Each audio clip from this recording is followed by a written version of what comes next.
Welcome to day 6. This is professor Vinod Kumar. మనం ఇవాళ important టాపిక్లకు వెళ్ళే ముందు ఒకసారి మీరు సబ్స్క్రైబ్ చేయండి, షేర్ చేయండి, అలాగే మన ఉద్యమానికి సహకరించండి, కామెంట్ కూడా చేయండి. ఇవాళ మనం టాపిక్లకు వెళ్ళే ముందు చూసుకుంటే నేను పేపర్లో ఇవాళ నేను సహించలేకనే చేసుకున్నా అని చెప్పేసి ఈటల రాజేందర్ గారు అన్నారు. ఈటల రాజేందర్ గారు నిన్న కొట్టింది నేను వాచ్మెన్ కాదు గుండాలనని ఆయన సవివరంగా మనకు వాళ్ళ పిఏ ద్వారా పూర్తి స్థాయిలో అక్కడ నిన్న అసలు ఇప్పటిదాకా ఏం జరిగింది అక్కడ అని చెప్పేసి టోటల్ ఇన్ఫర్మేషన్ అంతా కూడా మనకు పంపడం జరిగింది. బ్రీఫ్ హిస్టరీతో సహా బ్రీఫ్ హిస్టరీ ఆఫ్ ఏకశిలా నగర్ అని వారు 1985లోనే వచ్చింది లేఅవుట్. 20,076 మంది కొనుగోలు చేశారు. వరంగల్, నల్గొండ, కరీంనగర్ జిల్లాలో ఉద్యోగులు ఎక్కువ మంది కొనుగోలు చేశారు. 2006 నుంచి కబ్జాదారులు అరాచకము, ప్లాట్ల ఓనర్లను 3 సార్లు కోర్టు తీర్పు అనుకూలంగా ఇచ్చిన, తాగిపిచ్చి తినిపించే గుండాలను ప్రోత్సహించిన కబ్జాదారులు. అంతేకాకుండా పలుమార్లు దాడులు, రక్తాలుగా గాయాలు, తాగి మహిళల మీద దౌర్జన్యాలు చేస్తున్న గుండాలు, కరెంటు తీగలను సైతం ధ్వంసం చేసిన గుండాలు, ఎంపీ వస్తే ఏం పీక్తాడరా అంటూ వ్యాఖ్యలు, మహిళపై దౌర్జన్యం చేసిన వారి చెల్లుమనిపించిన ఈటల. దౌర్జన్యాలు నిలువరించాలని సీఎంను కోరిన ఈటల రాజేందర్, లేదంటే గుండాలకు తామే తరిమి కొడతామని హెచ్చరిక. అయితే నిన్న మన దాంట్లో D6లో వచ్చిన దానికి పూర్తిగా వివరణ ఇవాళ రాజేందర్ గారి ద్వారా మనం పొందాము. ఇవాళ నిన్న నేను వాచ్మెన్ అనుకొని ఇవాళ ఎవరైతే ఇద్దరు మొహమ్మద్ రఫీక్ మరియు గ్యారో ఉపేందర్ ఇద్దరు కూడా, వాళ్ళిద్దరు ఒక ముస్లిం ఒక మాదిగా, వాళ్ళిద్దరు కూడా కేవలం సెక్యూరిటీ గార్డులు అనుకున్నాను, వాచ్మెన్లో మాత్రమే అనుకున్నాను నేను. సో ఆ పొరపాటుకు చింతిస్తున్నాం. అదే వాచ్మెన్లో అంటే వాచ్మెన్ అంటే డ్యూటీ చేసుకుంటాడే కదా, కాబట్టి అట్లాంటి వాళ్ళకు జోలికి ఎందుకు పోయిండ్రు ఈటల రాజేందర్ గారు? ఎవరైతే రియల్ మేనేజర్ ఉన్నారో వాళ్ళు కదా ఇవాళ మొత్తం దౌర్జన్యాలకు కొంతమంది గూండాలను పెట్టి మేపించేది. సో వీళ్ళు ఈ గూండాలనే విషయము నా దృష్టికి రాలేదు నిన్న. సో అందుకే నేను వీళ్ళు అక్కడికి వెళ్ళి నాకు కొంతమంది ఫోన్ చేసేసి, అన్నా ఇప్పుడు మేము మాదిగలను ఇట్లా మా సెక్యూరిటీ గార్డుగా పనిచేస్తున్నాము, మాకు ఇట్లా అన్యాయంగా ఈటల రాజేందర్ కొట్టారు, మా ముస్లిం మాదిగల మీద దౌర్జన్యం చేస్తున్నాడు, ఆయన ధర్మం అంటే ఈ ముస్లింల మీద మాదిగల మీద దాడి చేయడమే ధర్మమా అన్న అని చెప్పేసి నాకు అక్కడికి వెళ్ళి ఫోన్ చేసిన కారణంగా వాళ్ళు ఇచ్చిన సమాచారం మేరకు నేను వీడియో చేయడం జరిగింది. అయితే అది తప్పని తేలింది. ఎందుకంటే ఒక రౌడీలో గూండాలని నేను ఎప్పుడు సమర్థించను, రౌడీజం చేసే వాళ్ళని ఎప్పుడు సమర్థించను. ఎవరైతే రౌడీలో గూండాలు ఇట్లాంటి వాళ్ళు ఎవరైతే ఉన్నారో, ఇట్లాంటి అక్రమాలకు పాల్పడిన వాళ్ళు ఎవరైతే ఉన్నారో వాళ్ళ మీద పోలీసులు చర్య తీసుకోకపోవడం ఎంత సిగ్గుచేటైన విషయం. అంటే వాళ్ళు అక్కడున్న ఎమ్మెల్యేలకు, తాబేదారులకు, ల్యాండ్ గ్రాబర్లకు, గూండాలకు ఇవాళ వత్తాసు పోలీసులు బలుపుతున్నానికి ఇది ఒక నిదర్శనము. 6 పోలీసులకు ముందే ఇన్ఫర్మేషన్ ఇచ్చానని చెప్పేసి స్పష్టంగా ఆయన చెప్పడం జరిగింది. అంతేకాకుండా జిల్లా కలెక్టర్ గారు కూడా చెప్పడం జరిగింది. అయినా సరే ఇవాళ వాళ్ళిద్దరి వైఫల్యం కారణంగా ఒకవైపు పోలీస్ వ్యవస్థ, కలెక్టర్ వ్యవస్థ, రెవెన్యూ వ్యవస్థ పూర్తిగా వైఫల్యం చెంది అసలైన పేదలకు ఏదైతే వాళ్ళు కరీంనగర్ నుండి, వరంగల్ నుండి ముఖ్యంగా వీళ్ళంతా కూడా ఇల్లు కొనుక్కున్నారు. కరీంనగర్ చిన్న ఉద్యోగులు వాళ్ళంతా ఏదో కష్టపడి వాళ్ళంతా ఇల్లు కొనుక్కున్న వాళ్ళు ఈ ఏకశిలా నగరంలో అని చెప్పేసి వాళ్ళైతే మన ఎంపీ గారు వరంగల్, నల్గొండ, కరీంనగర్ జిల్లాల వాళ్ళు ఎక్కువ మంది ఉన్నారు. సో ఇట్లా ఎక్కువ మంది అక్కడికి వెళ్ళి ఉన్న పేదలు ఏదో కష్టపడి వాళ్ళు నెల కింద కట్టుకొని ఇవాళ ఆ స్థలాలు కొనుక్కుంటే ఆ స్థలాల మీద కబ్జాదారులు గుండాలు వచ్చేసి ఇస్తూ ఇవాళ మాదే అనే నిజాలు తెలుసుకొని మాట్లాడాలి ఈటల గారు అని చెప్పేసి కొరమూలలోని 47.25 ఎకరాల భూమి మాది అని చెప్పేసి వీళ్ళు శ్రీహర్ష భూస్వాములు వెంకటేష్ అండ్ భాస్కర్ వీళ్ళిద్దరూ కోర్టు మాకే అనుకూలంగా తీర్పిచ్చిందని వాళ్ళు మాట్లాడుతున్నారు. సో దీంట్లో వాస్తవాలు ఏమైనప్పటికీ కూడా ఇవాళ ఈటల రాజేందర్ గారు మాత్రం కొట్టిన దాంట్లో తప్పేం లేదన్నట్టుగా మనకు కనబడుతుంది. పోచారం మున్సిపాలిటీ పరిధిలోని కొర్రెముల ఏకశిలా నగర్లోని 1985లో వేసిన లేఅవుట్లో 2,076 మంది 200 గదుల చొప్పున స్థలం కొనుగోలు చేశారని చెప్పారు. ఈ భూమిని ఆక్రమించుకునేందుకు కొంతమంది కబ్జాదారులు గూండాలను పెట్టి వాళ్ళకు భయభ్రాంతులకు గురి చేస్తున్నారు భూ యజమానులకు అని చెప్పేసి సర్వే నంబర్ 739, 749, 149 ఈ ఎకరాల్లో ఉన్న లేఅవుట్ వేశారని, ఈ భూమిపై 2005 వరకు ఎవరు ఎలాంటివి వివాదాలు లేవని ఈటల చెప్పారు. ఎంఏ రాజు, ఎం వెంకటేశం, ఏ విజయభాస్కర్ అనే ముగ్గురు వ్యక్తులు గతంలో భూమి అమ్మిన వ్యక్తి నుంచే సేల్ డీడ్ రాయించుకొని 47 ఎకరాల భూమి తమదేనట్టు పేదల భూముల్లోకి వచ్చారని ఆరోపించారు.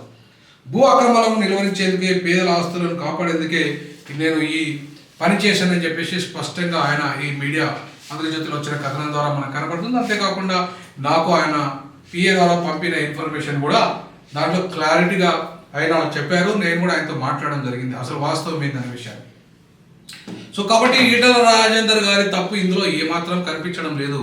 ఆయన చెప్పిన వివరాల ప్రకారం భవిష్యత్తులో కోర్టు ఇక నిర్ణయించేదాన్ని బట్టి, పోలీసులు రెవెన్యూ రికార్డులు నిర్ణయించేదాన్ని బట్టి మనం చెప్పొచ్చు ఇంకేదైనా అందులో జరిగిన మతలబ్ ఏమైనా ఉంటే కానీ ఏది ఏమైనప్పటికీ కూడా పేదలు ఎవరైతే కొనుక్కున్న జాగాలను కబ్జా చేయడము, వాళ్ళు కొనుక్కున్న జాగాలను కబ్జా చేయడం, అక్రమంగా పతావారితో మళ్ళీ రాయించుకొని వీళ్ళు ఏదైతే శ్రీహర్ష భూస్వామి ఎవరైతే వెంకటేష్ భాస్కర్ ఎవరైతే మేము ఈటలే తప్పు చేసినట్టుగా మాట్లాడితే అది సరైనది కాదు. పూర్తి స్థాయిలో దీంట్లో కలెక్టరు ఎస్పీ జోక్యం చేసుకొని న్యాయ విచారణ చేపట్టి వెంటనే ఇది ఎవరిది, నిజంగానే ఇది పేదలు ఎవరైతే ఈటల రాజేందర్ గారు చెప్తుంది వాస్తవమా, లేదంటే శ్రీహర్ష భాగస్వాములైన వెంకటేష్ భాస్కర్ వాళ్ళు చెప్తుంది వాస్తవమా, ఎవరు చెప్తుంది వాస్తవం అనే దాని విషయాన్ని కలెక్టర్ ధృవీకరించాల్సిన అవసరం ఉంది.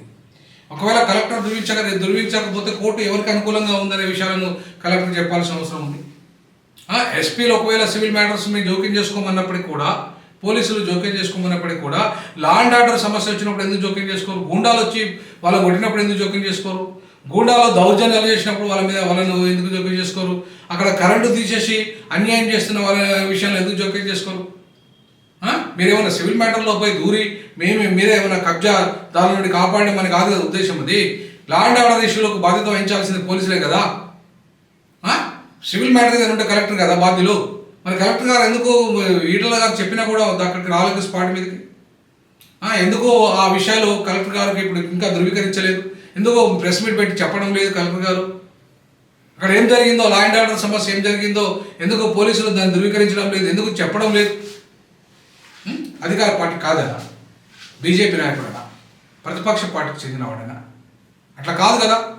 ఇప్పుడు తన పార్లమెంట్ పరిధిలో తన ప్రజలకు భరోసా ఇవ్వాల్సింది, పేదలను కాపాడాల్సిన బాధ్యత పార్లమెంట్ మెంబర్గా ఆయన మీద లేదా? ఆయన ఏ పార్టీ అయితే మనకేంది? పోలీసులకి ఏంది, మా డీసీస్కి ఏంది ఆయన ఏ పార్టీ అయితే?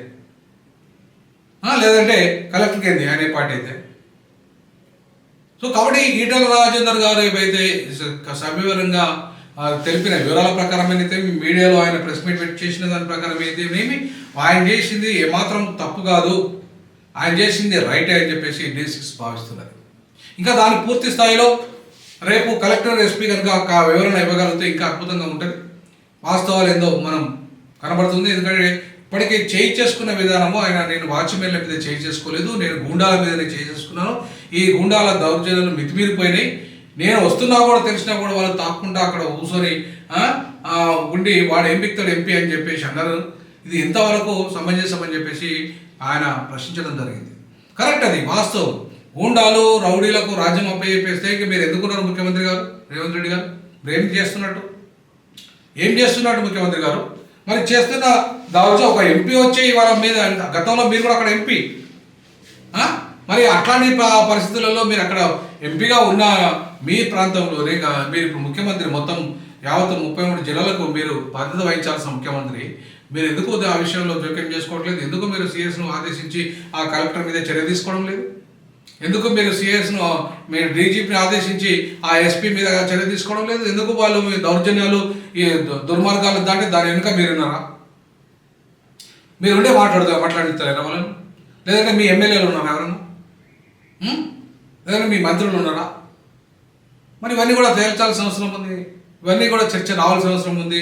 ఇదే కాకుండా మొత్తం 33 జిల్లాలతో పాటు గ్రేటర్ హైదరాబాద్లో ఇప్పటిదాకా కబ్జాలకు గురైన, ధరణి పేరు మీద దగా అయిన భూములు, కబ్జాలకు గురైన భూములు, ఇవాళ పేదల భూములు ఆక్రమించుకునే విధానం కావచ్చు, అట్లాగే దళితుల భూములు కావచ్చు, అంతేకాకుండా ఇతర ఎవరికైతే వర్గాలకి అన్యాయంగా పేదల భూములను కబ్జా చేసిన వారందరినీ వాళ్ళకి అప్పచెప్పే విధంగా, వాళ్ళని శిక్షించే విధంగా మీరు ఇవాళ చర్యలు తీసుకోకపోతే రానున్న రోజుల్లో ఈ పేద వర్గాలంతా కూడా మొత్తం కాంగ్రెస్ పార్టీకి భూస్థాపితం చేస్తాయి, ఇలా డౌటే లేదు. ఆ దిశగా రేవంత్ రెడ్డి గారు ఇమ్మీడియట్లీ ఈ అంశం ఇట్లా చర్య తీసుకోవాల్సిన అవసరం ఉంది. నిన్నటి విషయంలో ఒకవేళ తగిన సమాచారము లేక మేము ఏదైనా ఈటెల రాజేందర్ గారి మీద అనుచిత వ్యాఖ్యలు చేస్తే ఆయనను పెద్ద మనసుతో ఆయన అర్థం చేసుకోవాల్సిందిగా తప్పకుండా మీడియాలో ఇట్లాంటివి వస్తాయి. సహజంగా వచ్చిన ఇన్ఫర్మేషన్ ప్రకారంగా కథనాలు ఉంటే దాంట్లో వివరణ కూడా వస్తాయి. కాబట్టి ఈ వివరణ మీరు ఇచ్చిన వివరణ ద్వారా దాంట్లో వాళ్ళిద్దరు వాచ్మెన్లు కాదు, వాళ్ళు గూండాలనే విషయాన్ని మీరు నిర్ధారించారు. కాబట్టి ఒక ఎంపీగా మీ మాట నమ్ముతున్నాం. కాబట్టి వాళ్ళ కలెక్టరు అండ్ ఎస్పీ దీన్ని ధృవీకరించాల్సిన అవసరం ఉంది. వాళ్ళు గూండాలనే విషయాన్ని ధృవీకరించినప్పుడు దీనికి పూర్తి స్థాయిలో శాంక్టిటీ వస్తుంది. తప్పకుండా ఈటెల రాజేందర్ గారు చేసిన చర్య ఒకవేళ వాళ్ళు గూండాలైతే మాత్రం తప్పకుండా అది చర్య చేపట్టాల్సిందే. పోలీసులు వైఫల్యం చెందారన్నో, రెవెన్యూ డిపార్ట్మెంట్ వైఫల్యం చెందిన కారణంగానే ఒక ప్రజాప్రతినిధి పోయి చేసుకునే పరిస్థితి వచ్చింది. కాబట్టి ఈ సందర్భంగా ఈటెల గారిని అభినందిస్తూ ఖచ్చితంగా దౌర్జన్యాలు, గుండాలు, అరాచకాలు ఎక్కడ కూడా జరగడానికి వీలేదు. అట్లా జరుగుతుందంటే రాష్ట్ర ప్రభుత్వ వైఫల్యం కింద వస్తుంది, పోలీస్ వైఫల్యం కింద వస్తుంది, కలెక్టర్ వైఫల్యం కింద వస్తుంది. కాబట్టి ఖచ్చితంగా ఈ విషయంలో ఇమ్మీడియట్లీ జోక్యం చేసుకుని వాళ్ళకి ఎవరికైతే బాధితులు ఉన్నారో వాళ్ళందరికీ న్యాయం చేయాల్సిందిగా ఈ సందర్భంగా D6 భావిస్తుంది, డిమాండ్ కూడా చేస్తుంది. జై భీమ్, జై సామాజిక తెలంగాణ.